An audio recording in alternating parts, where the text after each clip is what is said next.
Hello नमस्कार friends, आपका एक बार फिर स्वागत है आज की नई वीडियो में। फ्रेंड्स, आज की नई वीडियो रोड सेफ्टी पर हमारी सेकंड वीडियो है। आपको पता है हरियाणा का जो सीईटी मेंस एग्ज़ाम होना है उसमें रोड सेफ्टी से 4 से 5 क्वेश्चन आ सकते हैं एग्ज़ाम में। उन्हीं को ध्यान में रखते हुए हमने ये वीडियो सीरीज शुरू की है। एक वीडियो पहले अपलोड की जा चुकी है जिसमें सभी चिन्ह साइन प्रतीक दिए गए हैं जो रोड सेफ्टी से संबंधित हैं, और वो वीडियो बिल्कुल एक नंबर की बनाई गई है। वहाँ से यदि आपका प्रश्न आएगा तो आपका प्रश्न 100% सही होगा वो। चलिए फ्रेंड्स, आज की वीडियो शुरू करते हैं बिना टाइम वेस्ट किए। लेकिन फ्रेंड्स, वीडियो शुरू करने से पहले आपसे छोटी ही रिक्वेस्ट है, वीडियो को पूरा देखें। देखने के बाद यदि आपको वीडियो पसंद आए तो लाइक करें, चैनल को सब्सक्राइब करें और अपने बाकी दोस्तों के पास इस वीडियो को ज़रूर शेयर करें जो हरियाणा के सीईटी मेंस एग्ज़ाम की तैयारी कर रहा है। फ्रेंड्स, इस वीडियो में हम 400 से 500 क्वेश्चन देखेंगे लगभग, जो सीईटी मेन एग्ज़ाम के लिए अति महत्वपूर्ण हैं। चलिए फ्रेंड्स, वीडियो शुरू करते हैं। प्रश्न नंबर 1, एक पैदल पारपथ। पारपथ का मतलब दोस्तों पथ को पार कर रहा है। एक पैदल यात्री है, वो पथ को पार कर रहा है। यहाँ पर सड़क भी हो सकती है, रोड भी हो सकता है। पद यात्री सड़क को पार कर रहा है तो आप प्रतीक्षा हो तो यदि आप उसकी प्रतीक्षा करें तो आप क्या करेंगे? वाहन रोको और पैदल चलने वाले यात्री को सड़क पार करने दें और इंतज़ार करें और आगे बढ़ें। यानी दोस्तों, यदि ये सड़क है, यदि सड़क पे आप गाड़ी लेके जा रहे हैं, यदि रास्ते से कोई सड़क को पार करने वाला पैदल यात्री आता है, आप पहले इस यात्री को निकलने दें, उसके बाद अपनी गाड़ी निकालें रोड सेफ्टी के अनुसार। सेकंड प्रश्न है, आप एक संकरे पुल की ओर आगे बढ़ रहे हैं, एक अन्य वाहन आपके विपरीत दिशा से पुल पर आ रहा है, तो आप क्या करोगे? फ्रेंड्स, मान लीजिए आप ये पुल है, एक व्हीकल आपके सामने से आ रहा है, तो आप क्या करेंगे? और ये पुली है बहुत तंग है, इस पुली से केवल एक ही व्हीकल एक बार में गुजर सकता है, तो आप क्या करेंगे? दूसरे वाहन के पुल पार करने का इंतजार करेंगे और फिर आगे बढ़ेंगे। यानी इस वाहन को पहले जाने दीजिए, उसके बाद पुल को पार कीजिए। प्रश्न नंबर 3, जब एक वाहन किसी दुर्घटना में शामिल हो जिसमें किसी व्यक्ति को चोट लगी हो तो आप क्या करेंगे? तो घायल व्यक्ति है, उसको इलाज करवाने के लिए जो उचित कदम उठाए जाएंगे वो सभी कदम उठाने चाहिए हमने, और 24 घंटे के अंदर पुलिस को सूचना देनी चाहिए कि भाई ये व्यक्ति ऐसे ऐसे एक्सीडेंट हुआ है। प्रश्न नंबर 4, एक तरफी सड़क पर रिवर्स गियर में वाहन नहीं चला सकते। यानी फ्रेंड्स, यदि एक तरफी सड़क है, आप रिवर्स गियर में व्हीकल नहीं चला सकते हैं। आप कमेंट में बताएंगे कि रिवर्स गियर क्या होता है। कुछ साथियों को इसका पता नहीं है, उनको भी पता चल जाएगा कमेंट से। आप सामने के वाहन को ओवरटेक कर सकते हैं उस वाहन के दाईं ओर से। फ्रेंड्स, ओवरटेक क्या होता है? किसी व्हीकल को, किसी साधन को, किसी परिवहन के साधन को पार करना होता है। मान लीजिए ये सड़क है दोस्तों, आप यहाँ से आ रहे हो गाड़ी लेकर सड़क इस पर, ठीक है, आप इधर से आ रहे हो, अरे एक आपके पास से जा रहा है। यदि आपने इस व्हीकल को पार करना है, यदि इसको क्रॉस करना है, तो आप क्या करेंगे? इसके दाईं साइड को, यानी इसके दाईं साइड को आप पार करेंगे, इसके बाईं साइड को आप पार नहीं करेंगे। ये बात यहाँ पर बताई गई है। यानी किसी भी व्हीकल को आप क्रॉस करो, उसको ओवरटेक करो तो उसके दाईं साइड से करें। एग्जाम में आपके ओवरटेक लिखा मिलेगा, आप कन्फ्यूज मत होना, इसका अर्थ होता है क्रॉसिंग। जब कोई वाहन किसी बिना सुरक्षा प्रहरी वाले रेलवे लाइन क्रॉसिंग को के निकट हो तो उसे पार करने से पूर्व आप क्या करेगा चालक? ये फ्रेंड्स, ये सड़क है और बीच में कोई फाटक आती है रेलवे लाइन की। यदि इसको पार करना है तो पार करने से पहले क्या करना पड़ेगा? और यहाँ पर कोई भी फाटक नहीं है, यहाँ पर कोई भी सुरक्षा गार्ड नहीं है फाटक वाला। सड़क की बाईं ओर रोको साधन को पहले यहाँ पर रोको, जो परिवहन है उसको वहाँ रोको, वाहन से नीचे उतरो और उससे नीचे उतरने के बाद जो ट्रैक के पास जाएं और ये सुनिश्चित करें कि कोई दोनों तरफ रेल तो नहीं आ रही है, ट्राली तो नहीं आ रही हैं।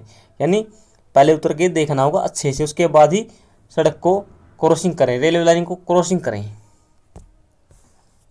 लेकिन ऐसा वास्तविक जीवन में कोई नहीं करता। आप किस प्रकार से एक परिवहन की पहचान करेंगे? वाहन की नंबर प्लेट से करेंगे, याद रखेंगे, वाहन की नंबर प्लेट से। शिक्षार्थी जो लाइसेंस होता है उसकी वैधता कितने दिन होती है, यानी जो 16 वर्ष से कम का या 16 वर्ष का लाइसेंस बनता है तो उसकी कितनी होती है अवधि, 6 माह होती है, याद रखेंगे। एक ऐसी सड़क जहां फुटपाथ न हो वहां पदयात्रियों को सड़क के दाईं ओर चलना चाहिए, याद रखेंगे। फुटपाथ नहीं है तो आप यात्री कहाँ चलेंगे, सड़क के दाईं ओर चलेंगे, और आपका दाएं ये है, आपको इस साइड चलना पड़ेगा। कार के वाहनों को अवश्य रास्ता खाली कर देना चाहिए। किन वाहनों के लिए रास्ता खाली करना चाहिए, एम्बुलेंस और अग्निशमक वाहनों के लिए, यानी फायर ब्रिगेड और एम्बुलेंस के लिए। यदि आप ऐसा नहीं करोगे तो आपको 10,000 रुपये का जुर्माना हो सकता है, आपका लाइसेंस रद्द हो सकता है, आपको कैद हो सकती है। विपरीत दिशा से आने वाले वाहन पास हो सकते हैं तो आप क्या करेंगे, यानी आप इस साइड से जा रहे हैं और कोई व्हीकल इस साइड से आ जाता तो आप क्या करेंगे, आपकी दाईं तरफ से होगा ये साधन, यानी आप इधर से जा रहे हैं तो आपका दायां इधर होगा और इधर से ये आ रहा है इसका दायां इधर होगा, यानी दोनों के दायां दायां मिलेंगे। वाहन का चालक ओवरटेक कर सकता है, कब कर सकता है, जब आगे के वाहन का चालक ओवरटेक करने के संकेत दिखाता हो, यानी आगे आप या इधर से जा रहे हैं और पीछे से एक व्हीकल आता है और वो व्हीकल आपसे आगे निकलना चाहता है, आपको क्रॉस करना चाहता है, आपको ओवरटेक करना चाहता है, तो आप क्या करेगा, ये कहेगा कि तू जा, अपना हाथ निकाल के बाहर और हाथ को हिलाएगा कि तू जा, पास से निकल के चले जा आगे।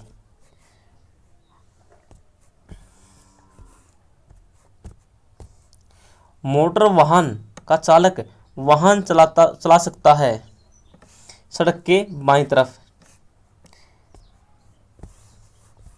इन सबको अच्छे से ध्यान में रखेंगे और वीडियो को 1 से 2 बार देख लियो, आपके जो 4 से 5 प्रश्न आएंगे वो यहाँ से पक्का हो जाएंगे।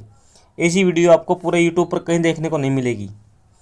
जब कोई वाहन रात के समय रास्ते के किनारे खड़ा किया गया हो तो तब क्या करोगे, पार्किंग की बत्ती चालू रहनी चाहिए, यानी रात्रि के समय आपने कहीं पर रास्ते में अपना व्हीकल खड़ा किया है तो उसकी जो पार्किंग की बत्ती चालू रहनी चाहिए।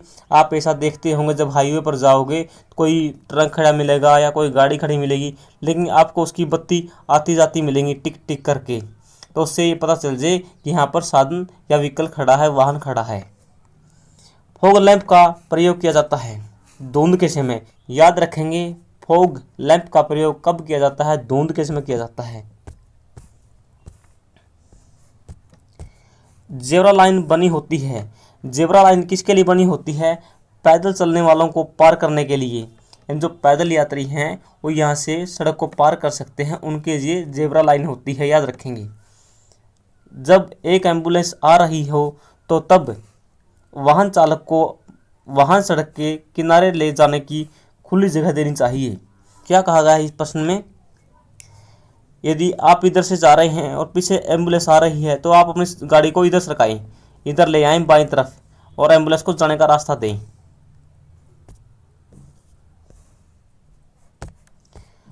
लाल यातायात बत्ती का संकेत क्या होता है, वाहन को रोको। अस्पताल के प्रवेश द्वार के सामने वाहन खड़ा करना वर्जित है, अनुचित है। जहां रास्ते पर यह चिन्हित प्रदर्शित किया गया रास्ता फिसलन भरा हो तो वाहन चलाना चाहिए, यानी आप इधर से जा रहे हैं और रास्ता आगे फिसलने वाला है, आपका विकल्प फिसल सकता है, तो आपको क्या करना चाहिए, गियर बदलकर गति कम करें, यानी गियर छोटा और गति कम होनी चाहिए फिसलने वाले रास्ते पर। ऐसा अक्सर कहाँ पर किया जाता है, पहाड़ी एरियो में किया जाता है, कहाँ पर, पहाड़ों पर। इन परिस्थितियों में ओवरटेकिंग निषेध है, कब, जब अन्य यातायात को असुविधा या खतरा हो, यानी आप किसी व्हीकल को ओवरटेक कर रहे हैं तो आपके लिए खतरा कब हो सकता है, जब अन्य साधनों को असुविधा हो तो आप ओवरटेक नहीं कर सकते हैं, याद रखेंगे। ऐसा करने से पुलिस आपका चालान कर सकती है। मोड़ की ओर आते हुए ओवरटेकिंग करना अनुमति नहीं है, यानी वर्जित है, निषेध है, क्योंकि यदि कोई मोड़ है और आप यहाँ से किसी साधन को क्रॉस कर रहे हैं, ओवरटेकिंग कर रहे हैं, तो गाड़ी होगी वो गाड़ी आपसे में भिड़ सकती है या आपकी गाड़ी पलट सकती है। यदि बाइक होगी तो बाइक गिर जाएगी आपकी। मद्यपान करके वाहन चलाना निषेध है, यानी किसी प्रकार की आप नशा करके वाहन नहीं चला सकते हैं। हॉर्न कहाँ पर बजाना वर्जित है? अस्पतालों के सामने और न्यायालयों के पास आप हॉर्न नहीं बजा सकते हैं, याद रखेंगे। पीछे देखने वाले आईने का प्रयोग किया जाता है पीछे से आ रहे यातायात को देखने के लिए। पीछे से जो यातायात आ रहा है, वाहन आ रहे हैं, उनको देखने के लिए क्या किया जाता है? आईने का प्रयोग किया जाता है। गति में वाहनों में चढ़ना और उनसे उतरना निषेध है, यानी आप चलती बस से उतरो, न ही चलती गाड़ी से उतरना चाहिए और न ही चलती बस में कभी चढ़ना चाहिए। आप गिर सकते हैं, आपको चोट लग सकती है। वाहन खड़ा करने की अनुमति है कहाँ पर? जहां वाहन खड़ा करना निषेध नहीं है, यानी जहां पर परिवहन खड़ा करने की कोई मनाही नहीं है, आप वहां पर व्हीकल खड़ा कर सकते हैं। यहाँ जहां पर क्या होती है? पार्किंग होती है। जब वाहन में ईंधन भरा जा रहा हो तब तुम क्या करेंगे? आप धूम्रपान नहीं करेंगे, यानी आपके वाहन में, गाड़ी में जब पेट्रोल, गैस या डीजल भरा जाता हो तो आप उसमें बीड़ी बाड़ी ना पियो, ना माचिस जलाइयो, क्योंकि आग लग सकती है। मोबाइल फ़ोन का उपयोग नहीं किया जा सकता। वाहन चलाते वक्त मोबाइल फ़ोन का प्रयोग नहीं करना चाहिए, लेकिन आप एक कंडीशन में मोबाइल फ़ोन का प्रयोग कर सकते हैं। वो कंडीशन कौन सी है? आपातकालीन। यदि आपको कोई आपातकालीन इमरजेंसी हो जाती है तो आप गाड़ी चलाते वक्त आप कॉल कर सकते हैं, अन्यथा आप कॉल नहीं कर सकते। ओवरटेकिंग करना निषेध है। वो पीछे बताया था, जब सड़क पर सपाट रूप दिखाई नहीं दे रहा हो, यानी आप इधर से जा रहे हो सड़क पे और आपको आगे सड़क दिखाई नहीं दे रही है, धुंध के कारण हो सकती है, बारिश के कारण हो सकती है, या कोई और अन्य कारण हो सकता है, तो आप ओवरटेकिंग ना करें, यानी किसी साधन को क्रॉसिंग करने की कोशिश ना करें।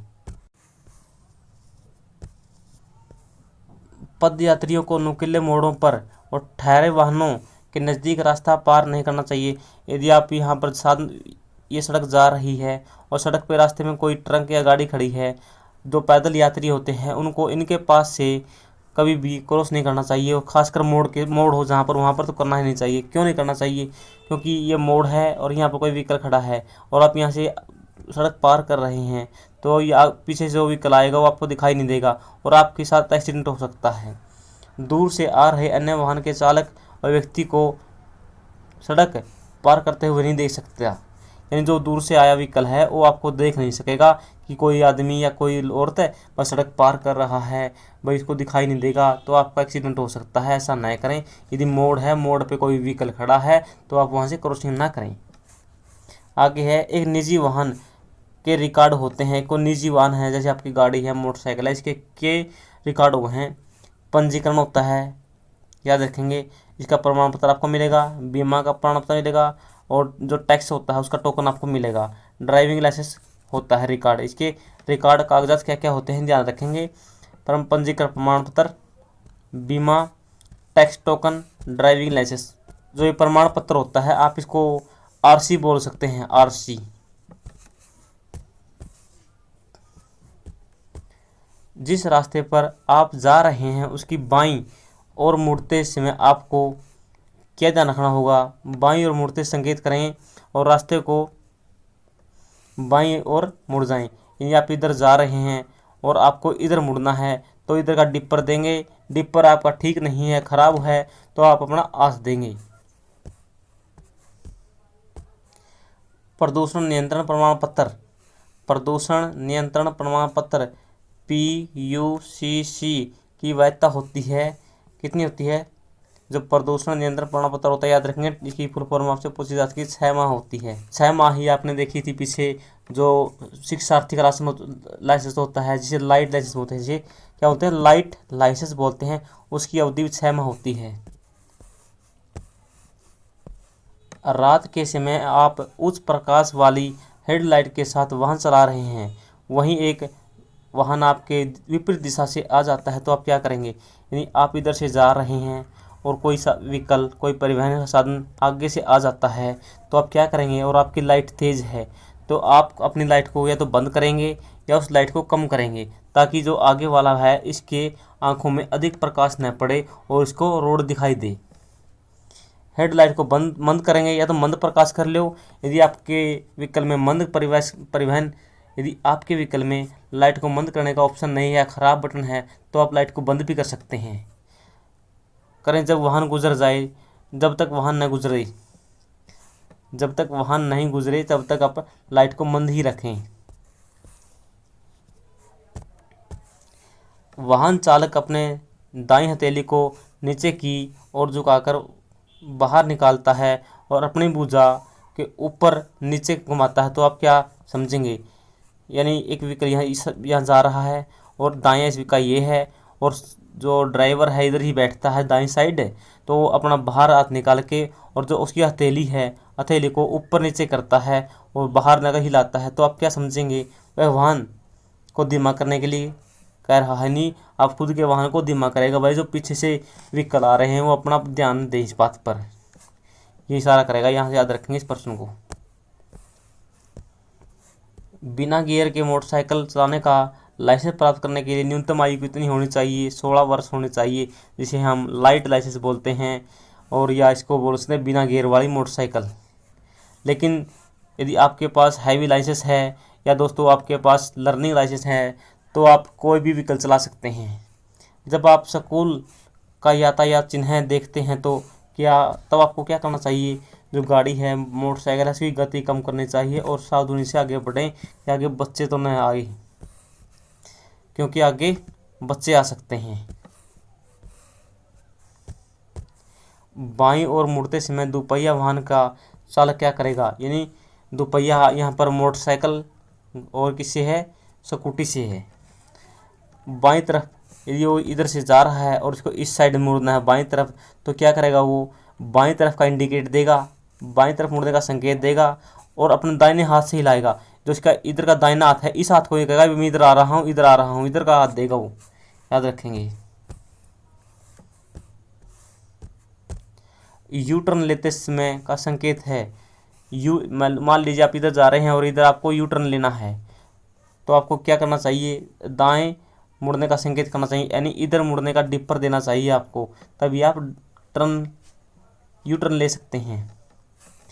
नई कार के लिए एक बार दिए जाने वाले कर की अवधि होती है। यानी आपको कोई नई कार खरीदी है और जो उसकी जो अवधि है कितने साल की होती है कार की, वाहन का पंजीकरण तब तक रद्द न हो तब तक होती है। वाहन को ओवरटेक करने से पहले यह सुनिश्चित किया जाना चाहिए कि आगे सड़क स्पष्ट रूप से दिखाई दे रही है। यानी ओवरटेक का मतलब आप समझ चुके हैं क्या होता है। ओवरटेक का मतलब वही होता है क्रॉसिंग करना। जब वाहन ओवरटेक किया जा रहा है तब आप क्या करेंगे? अन्य वाहन को ओवरटेक करने में बाधा न पहुंचे। जिस वाहन से आप क्रॉसिंग कर रहे हैं, जिस वाहन को पीछे छोड़ रहे हैं, ओवरटेक कर रहे हैं, उस वाहन को कोई परेशानी नहीं होनी चाहिए, तभी आप ओवरटेक कर सकते हो, अन्यथा आप ओवरटेक नहीं कर सकते हो। वह स्थान जहां वाहन खड़ा करना निषेध है। कहां पर? फुटपाथ पर परिवहन नहीं खड़ा किया जा सकता, क्योंकि फुटपाथ पैदल यात्रियों के लिए होता है। हैंड ब्रेक, जो हाथ वाले ब्रेक का इस्तेमाल किया जाता है वाहन खड़ा करने के लिए, यानी आपने जो वाहन है उसको बिल्कुल खड़ा करना है, तब आप हैंड ब्रेक का प्रयोग कर सकते हैं। यदि आपको चलते चलते धीमी गति करनी है तो आप अपने जो पैर वाला ब्रेक होता है वो लगाइए। यदि आप मोटरसाइकिल का हैंड वाला ब्रेक लगाएंगे तो आपकी मोटरसाइकिल गिर सकती है, पड़ सकती है और आपको चोट लग सकती है। दोपहिया वाहन पर 2 से अधिक व्यक्ति होंगे तो क्या होगा? आप कानून का उल्लंघन है और आपका चालान कर सकता है, जुर्माना हो सकता है। क्या आप अस्पताल के पास किसी वाहन को ओवरटेक करना चाहें तो कर सकते हैं। आप अस्पताल के पास किसी वाहन को ओवरटेक करना चाहें तो आप हॉर्न नहीं बजाएंगे, यानी अस्पताल और न्यायालय के पास आप हॉर्न नहीं बजा सकते हैं।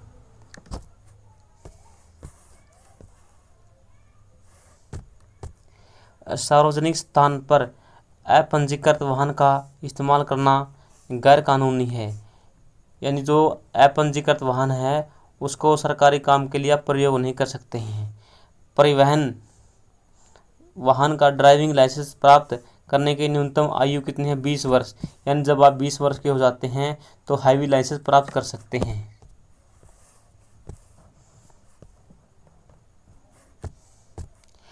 निम्न दशा में ओवरटेकिंग करना निषेध है।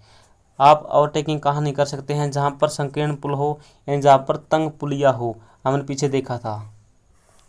यदि किसी पशु को ले जाने वाले व्यक्ति को यह आभास हो जाता है कि पशु नियंत्रण से बाहर हो रहा है तो वो क्या कर सकता है? तो वाहन को रोक देना चाहिए चालक के द्वारा, क्योंकि पशु को चोट लग सकती है।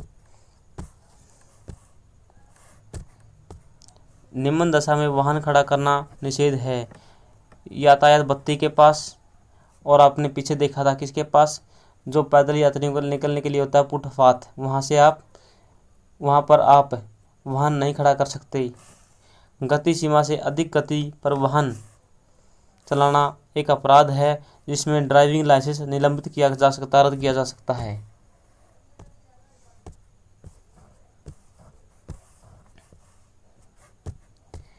जब स्कूल बसें छात्रों को उतारने और चढ़ाने के लिए खड़ी हो तो तब आप क्या करेंगे? यानी यहाँ पर स्कूल बस खड़ी है, अपने छात्रों को उतार रही है और पीछे से आप आए हैं तो आप क्या करेंगे? आपको गाड़ी को धीमी करनी होगी, और यदि आगे बढ़ना चाहते हैं आप तो आप बड़ा ध्यानपूर्वक देखेंगे, क्योंकि सड़क पर अचानक जो छात्र हैं वो आ सकते हैं, क्योंकि अक्सर छात्र हैं जो सड़क को पार करते हैं। जब एक अंधा व्यक्ति हाथ में सफ़ेद छड़ी लेकर रास्ता पार कर रहा हो तब वाहन का चालक उसे सफ़ेद छड़ी का प्रयोग करके वाहन को रोकने का संकेत देगा। यानी यदि आप सड़क पर जा रहे हैं और आगे से कोई सफ़ेद छड़ी या सफ़ेद वस्त्र आपको दिखाए तो आपको गाड़ी रोकनी होगी, क्योंकि वहाँ पर कोई अशांति है। शांति का प्रतीक होता है सफ़ेद कबूतर शांति का प्रतीक माना जाता है। जब एक मोटर वाहन किसी दुर्घटना में शामिल है तो आप क्या करेंगे? 24 घंटे के अंदर निकटतम पुलिस चौकी या थाने में रिपोर्ट करेंगे। यदि किसी दुर्घटना के कारण किसी तीसरे पक्ष की किसी भी संपत्ति का नुकसान होता है तो क्या करेंगे? वाहन चालक को 24 घंटे के भीतर निकटतम पुलिस स्टेशन को सूचित करेंगे। यदि हमारे पीछे से आने वाले वाहन हमारे वाहन को ओवरटेक करना शुरू कर तो हम अन्य वाहन को ओवरटेक नहीं करेंगे।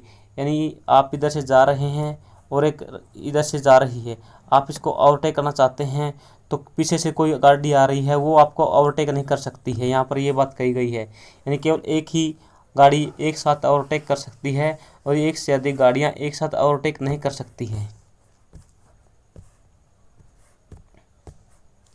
जब हमारा वाहन ओवरटेक किया जा रहा हो तो हम क्या करेंगे? हम गति नहीं बढ़ाएंगे। ये आप याद इधर से जा रहे हैं और पीछे से मैं आ गया हूँ आपको ओवरटेक करने के लिए, तो आप क्या करेंगे? आपकी गति कम करेंगे और मैं अपनी गति को बढ़ाऊंगा और आपसे आगे निकल जाऊंगा। निम्न जगह पर वाहन खड़ा करना निषेध है। कहाँ पर? अस्पताल के प्रवेश द्वार पर। निम्न जगह पर वाहन खड़ी करना निषेध है। कहाँ पर आप जो वाहन है खड़ा नहीं कर सकते हैं? फायर हाइड्रेंट का अवरोध करते हुए। मोटरसाइकिल पर पीछे सहकर्मी को ले जाने के लिए वाहन में फुट रेस्ट होना चाहिए, हैंड ग्रिप होनी चाहिए, साड़ी गार्ड होना चाहिए।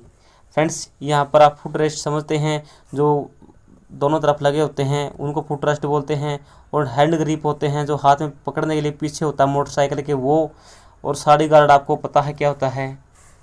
जो लेडीज दुपट्टा है, साड़ी है, उसको रखती हैं, उसको बांधने के लिए कुछ जगह होती है। सार्वजनिक सेवा वाहन चलाते हुए धूम्रपान करना क्या है? निषेध है, आपको पता है। और जो सरकारी बस चलावा है और सरकारी एम्बुलेंस चलावा है, वो कोई सरकारी वाहन है तो आप धूम्रपान नहीं कर सकते हैं। सार्वजनिक स्थानों पर वाहन खड़ा करना और छोड़ देना, दूसरे यात्रियों को असुविधा होने पर ड्राइविंग लाइसेंस रद्द हो सकता है, निलंबित हो सकता है।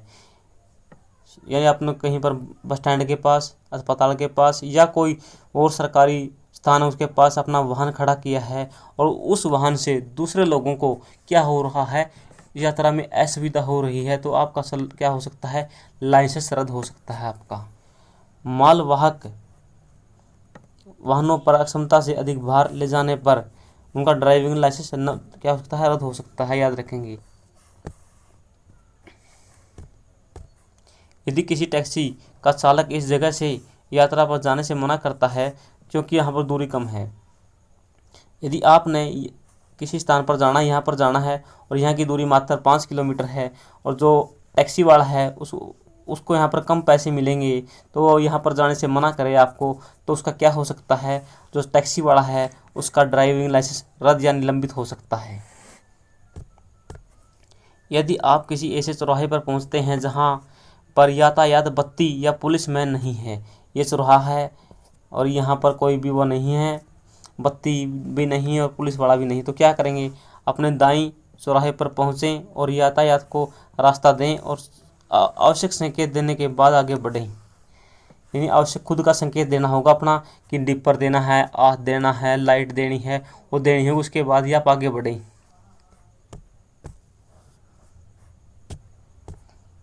यदि आप किसी ऐसे चौराहे की ओर आगे बढ़ रहे हैं जहां पीली बत्ती चमक रही है, यानी पीली बत्ती आ रही है, जा रही है, ओके, फिर आप वहां पर क्या करेंगे, वाहन की गति को कम करेंगे अपनी को और केवल तभी आगे बढ़ेंगे जब ये सुनिश्चित होगा कि ऐसा करना सुरक्षित है।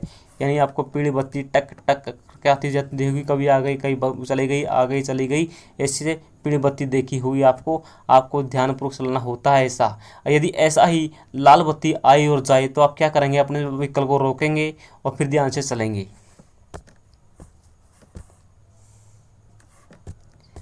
जहाँ पर रास्ता लगातार पीली रेखा से चिन्हित हो, क्या तो वहाँ पर वाहनों का क्या है, पीले रंग की रेखा स्पर्श या पार नहीं कर सकते आप। हमने देखा था पीछे जो पीली रेखा होती है वो तो एक लक्ष्मण रेखा के समान होती है, जो उसको पार नहीं कर सकते हो आप।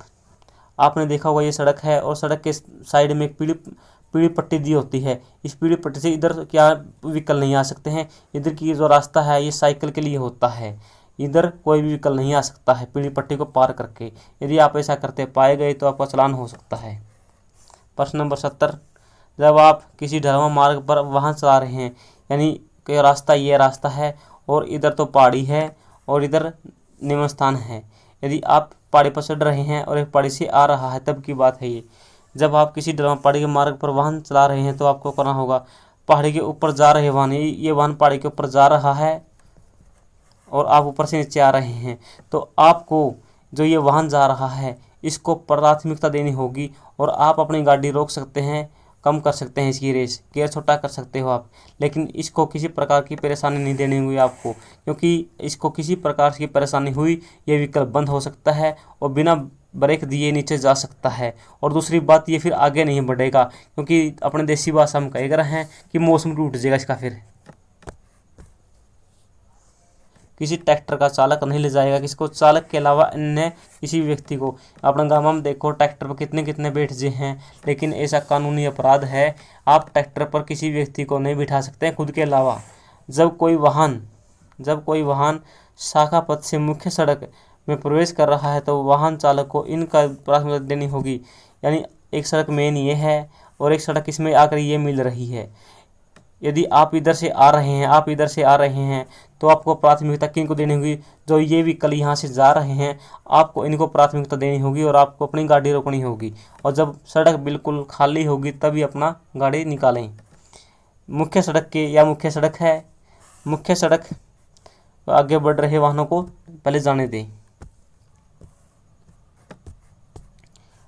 आप किस वाहन को बाईं ओर ओवरटेक कर सकते हैं यदि उस वाहन का चालक दाईं ओर मुड़ने का इरादा बताता हो, यानी इधर जा रहा है और आपको इधर होता बायां, इधर होता दायां, यदि ये कहता कि मैंने इधर मुड़ूंगा तो आप इसके ओवरटेक इस साइड से कर सकते हैं।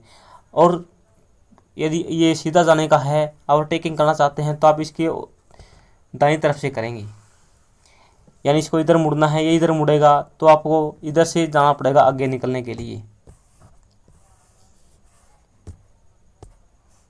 टेलगेटिंग क्या है, किसी वाहन के पीछे बहुत पास खतरनाक ढंग से वाहन चलाना, यानी आप यहाँ पर गाड़ी लेके जा रहे हैं और आपके पीछे कोई खतरनाक ढंग से गाड़ी चला रहा है, आपको गाड़ी ठोक सकता है, खतरा है आपको, तो उसे बोलते हैं टेलगेटिंग। टैलगेटिंग होता है कि भाई आपको टारगेट बना के को चल रहा है, कहीं आपके अंदर साधन न ठोक दे, व्हीकल न ठोक दे और आपको चोट न पहुंचा दे, आपको एक्सीडेंट न कर दे, तो आप उसको बोलेंगे टैलगेटिंग, यानी पीछे कोई गाड़ी खराब ढंग से चला रहा है। अधिकृत अधिकारियों द्वारा किसी वाहन को जब्त किया जा सकता है यदि वाहन की मान्यता पंजीकरण है और क्या हो, परमिट नहीं हो, यानी जिसका पंजीकरण या परमिट नहीं होगा तो उस वाहन को जब्त किया जा सकता है। किसके द्वारा? पुलिस के द्वारा या अधिकारियों के द्वारा। इस प्रकार के हॉर्न की अनुमति है, विद्युत हॉर्न की अनुमति है। ऐसे मार्ग जिस पर रिवर्स गियर में वाहनों को चलाना निषेध है, एक तरफा सड़क पर आप रिवर्स गियर में व्हीकल नहीं चला सकते हैं। याद रखेंगे, रिवर्स गियर छोटा गियर होता है, आप यहाँ पर हमेशा बड़े गियर में ही अपनी गाड़ी चलाएंगे। यदि नशा करके वाहन चलाने का पता चलता है तो आपकी सज़ा हो सकती है 6 महीने की कैद हो सकती है, और यहाँ पर 2000 रुपये का जुर्माना लिखा है, लेकिन नए नियमों के अनुसार ये जुर्माना बदल दिया गया है, ये जुर्माना 10,000 रुपये कर दिया गया है। तो आप मोटरसाइकिल के शिक्षार्थी लाइसेंस धारक हैं, यानी आपके शिक्षार्थी क्या है, यहाँ पर क्या है कि आप मोटरसाइकिल चलाना सीख रहे हैं, आपको लाइट लाइसेंस दिया गया है, तो आप क्या करेंगे, तो आप अपने पीछे किसी को नहीं बिठा सकते, ये मनाही है, क्योंकि आप खुद तो मरोगे, दूसरा ने भी लल्ली बैठोगे, क्योंकि आपने मोटरसाइकिल गाड़ी चलानी नहीं आती। आप एक प्रशिक्षक से निर्देश पाने के प्रयोजन जिसके पास मोटरसाइकिल चलाने के वैध ड्राइविंग लाइसेंस है, उसके अलावा किसी मोटरसाइकिल पर बिठा नहीं सकते हो आप, यानी जिसके पास हैवी लाइसेंस है, जिसको मोटरसाइकिल या गाड़ी चलानी आती है, आप उसको अपने पास में बैठा सकते हैं, किसी और को नहीं बैठा सकते हैं, क्योंकि जो आपके पास प्रशिक्षक बैठा है ये आपको मोटरसाइकिल या गाड़ी सिखाने के लिए बैठा है। जिस प्रकार हम मोटरसाइकिल सिखाते हैं, मोटरसाइकिल के पीछे बैठ जाते हैं, उसको सिखाते हैं कि आप ऐसे मोटरसाइकिल चलाओ। सभी प्रकार के मोटर वाहन का होना चाहिए तृतीय पक्षीय बीमा, यानी जितने भी मोटर वाहन हैं इनका कौन सा बीमा होना चाहिए? तृतीय पक्षीय बीमा होना चाहिए। आपसे आगे चल रहे वाहन से रखी जाने वाली न्यूनतम दूरी कितनी होनी चाहिए? गति के अनुसार सुरक्षित होनी चाहिए, यानी आपके आगे कोई व्हीकल जा रहा है तो इसकी गति के अनुसार ही अपनी गति को रखें। किसी निजी वाहन के अनुमत यात्रा क्षमता दर्ज होती है पंजीकरण प्रमाण पत्र के द्वारा, आरसी बोलते हैं जिसे हम। ओवरटेकिंग निषेध है जब वाहन खड़ी पहाड़ी पर चल रहा हो, यानी ये खड़ी यहाँ पर ये पहाड़ी है और एक व्हीकल यहाँ से जा रहा है पहाड़ी पर खड़ी पर चढ़ाई के लिए, तो आप इसका ओवरटेकिंग नहीं कर सकते हैं, यह याद रखेंगे।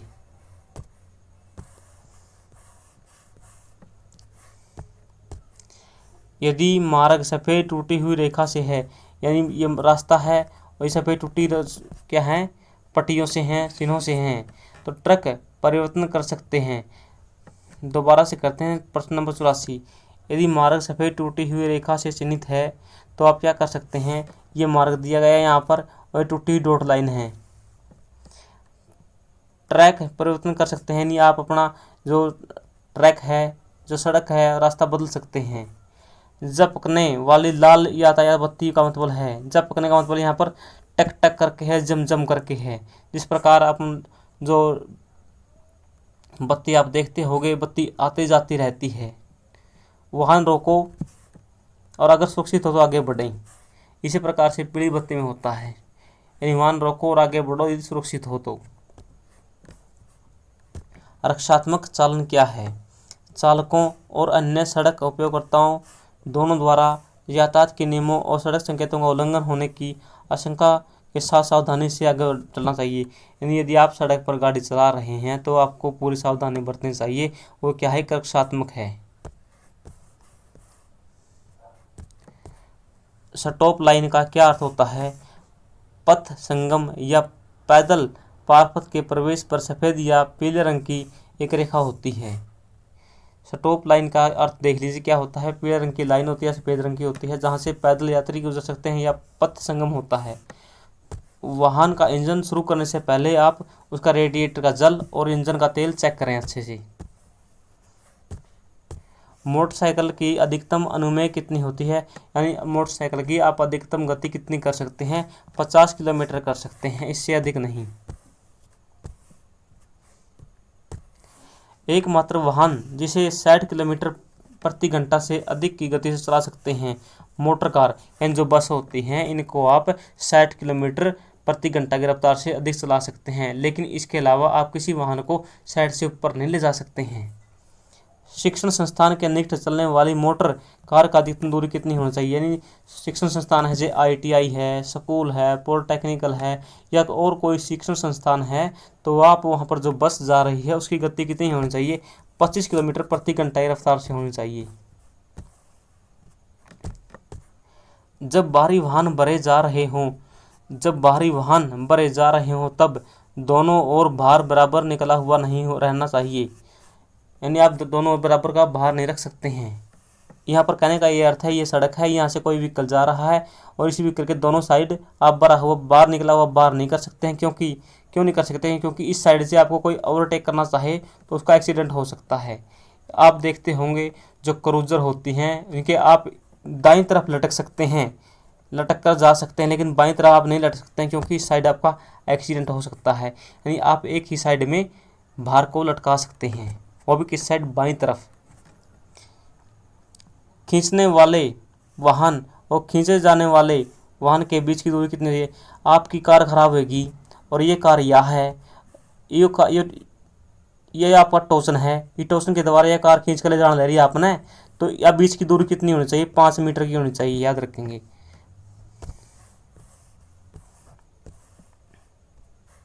क्वेश्चन नंबर 95, अन्य वाहन को खींचने वाले वाहन की गति कितनी होनी चाहिए?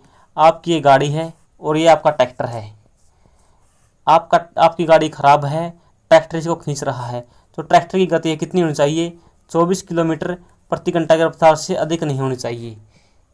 टोचन के समय आपकी गाड़ी खराब है, गाड़ी को खींचने वाली दूसरी गाड़ी हो सकती है, ट्रैक्टर हो सकता है या और कुछ हो सकता है, जो खींच रहा है उसकी गति 24 किलोमीटर से अधिक नहीं होनी चाहिए। एक मालवाहक वाहन पर ले जा सकने वाला अधिकतम अनुभार होना चाहिए, परमिट के अनुसार ही जो वाहन है उस वाहन में बाहर होना चाहिए। हल्के मोटर वाहन की अधिकतम अनुमेय गति होनी चाहिए। जो हल्का वाहन होता है, जैसे मोटरसाइकिल है, गाड़ी है, और भी कुछ हो सकता है जो हल्का है, उसकी अधिकतम गति कितनी होनी चाहिए? कोई सीमा नहीं है, कितनी भी गति कर सकता है। मोटर वाहन अधिनियम 1988 की धारा 112 के अनुसार गति सीमा को पार नहीं करना चाहिए, धारा 112 के अनुसार। फ्रेंड्स, आपको बीच बीच में जो इम्पोर्टेंट धारा वो भी देखने को मिलेंगी। मोटर वाहन अधिनियम 1988 की धारा 113 के अनुसार चालक का वाहन नहीं चलाना चाहिए कब? ले जा सकने वाले अनुमेय भार से अधिक भार हो, यानी जितना भार परमिट में लिखा हो, यदि उससे अधिक भार गाड़ी में है तो आप गाड़ी को नहीं ले जा सकते, आपका चालान हो सकता है। अनुच्छेद 112 धारा 113 के अनुसार किसी जुलूस के पास से गुजर रहे हैं या किसी स्कूल के पास से गुजर रहे हैं या कॉलेज के पास से, तो आपकी गति कितनी होनी चाहिए? 25 किलोमीटर प्रति घंटा की रफ्तार से होनी चाहिए। फ्रेंड्स, ये वीडियो हम यहीं पर समाप्त करते हैं। अगले प्रश्न हम अगली वीडियो में करेंगे, यानी आपको लगभग 400-500 प्रश्न करवाए जाएंगे, 3-4 वीडियो में, छोटी छोटी वीडियो होंगी। अगली वीडियो देखने के लिए चैनल को अभी सब्सक्राइब करें और आपको ये वीडियो कैसी लगी कमेंट में ज़रूर बताएं।